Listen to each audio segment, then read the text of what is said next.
Dude, we got to hit on the Bills here, even though we've talked about the dysfunctional Jets here for some reason. It's more fun to talk about dysfunctional Jets. But, hey, the Bills, too.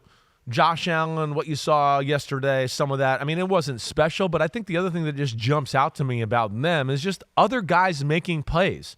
Like whether it was Amari Cooper's jump ball in the back right corner of the end zone. Those are things, again, that we haven't seen a ton of. Keon Coleman made a few plays, jump ball in the end zone. So there's guys to help out Josh Allen with his magic a little bit, and that's what excites me about Buffalo as we head into the playoffs. The weekly MVP betting odds watch. DraftKings has Josh Allen at -300 and Lamar Jackson at +225. I think that's pivoted some since Jackson's latest game on Christmas against the Texans. Now, Allen has a good game yesterday, and it's a little bit more in his direction. I still, hey, if you're betting money on this, God love you, because it'll be a week from now that the season is over, and that's when the 50 voters will figure out who they're going to vote for. And I don't know who I'm going to vote for. Well, what's crazy and what's unfortunate in the whole thing is last year, Lamar Jackson was the MVP, but none of us were like, oh my gosh, wow. But the team was really good, and of course, he played really good. I don't want to take that away, but it wasn't like this year, we have 4 guys that have literally banner MVP years where you're like, any other year, I think they win the MVP.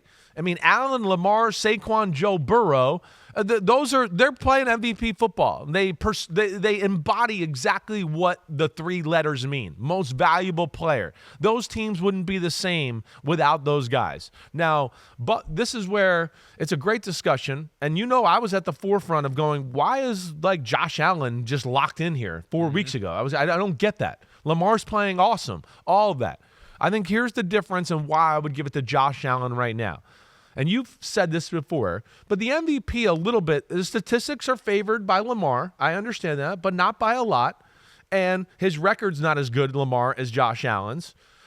He has a little more support on his offensive side of the ball, I would say. But the big thing in my point for Josh Allen would be it's moments. And Josh Allen's had some of the biggest moments in the league this year. I mean, one of the most iconic plays of the season is him breaking tackles against the Kansas City Chiefs, who nobody can freaking beat in football, and they beat them. And then, we've never seen the 49ers get dominated. I know we as of late, but when they got dominated that way on Sunday night up in Buffalo in the snow, that was one of the first times we saw the 49ers get their ass whooped to that capacity. Then they lose against the Rams, but everybody watches the game and goes, is Josh Allen the best player I've ever seen in my life, right? I mean, so there's that. And then the moment against the Detroit Lions. So he had a span there when football got important to where he did special things, and I think that's what's going to get him over the edge in this one this year. Well, the closing argument opportunity comes this week for Lamar Jackson and not for Josh Allen, because Lamar has a standalone game, 4:30 Saturday, 18.5-point favorites over the Browns. 18.5-point favorites. He has a chance to go out and do special things. The Bills-Patriots game is tucked into that morass of 1 o'clock Eastern games on Sunday. And look, would you play either one? Is either one going to play? That's another one. I mean, to me, Lamar's playing for the division title. Oh, that's right. He got the division title. Josh Allen doesn't need to play. Right. But Lamar's playing for the division title, and he go out and have a big game. Now they could pull him out in the second half if they're up 37-2. Right. But that sounds like a weird score, but they just won 31-2. So who the hell knows? But you're right. They're going to play 100%. And he could have the kind of game that recency. Primacy, recency, whatever. Right. You could end up coming out of Saturday with Lamar having a big game, Josh Allen maybe not even playing, possibly. And I know they got to play all the games, but there's a lot. There are some great games this weekend, but they can't all be winners, bub. No. There are some bad games this weekend. This is where I get into. I like when 2 teams have a first round bye because it brings a whole nother element into last weekends like this, and that's always interesting. But it wouldn't matter this weekend. This year. It wouldn't this year.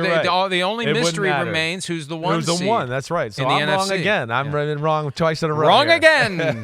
I keep thinking you want a high five. You keep doing this, and I'm ready to I'm just going hey, I'm an idiot. Yeah. You don't need to put your hand up first to know that. Hi, it's Mike Florio. Thanks for watching PFT on YouTube. Hit subscribe for the latest news and analysis from Pro Football Talk.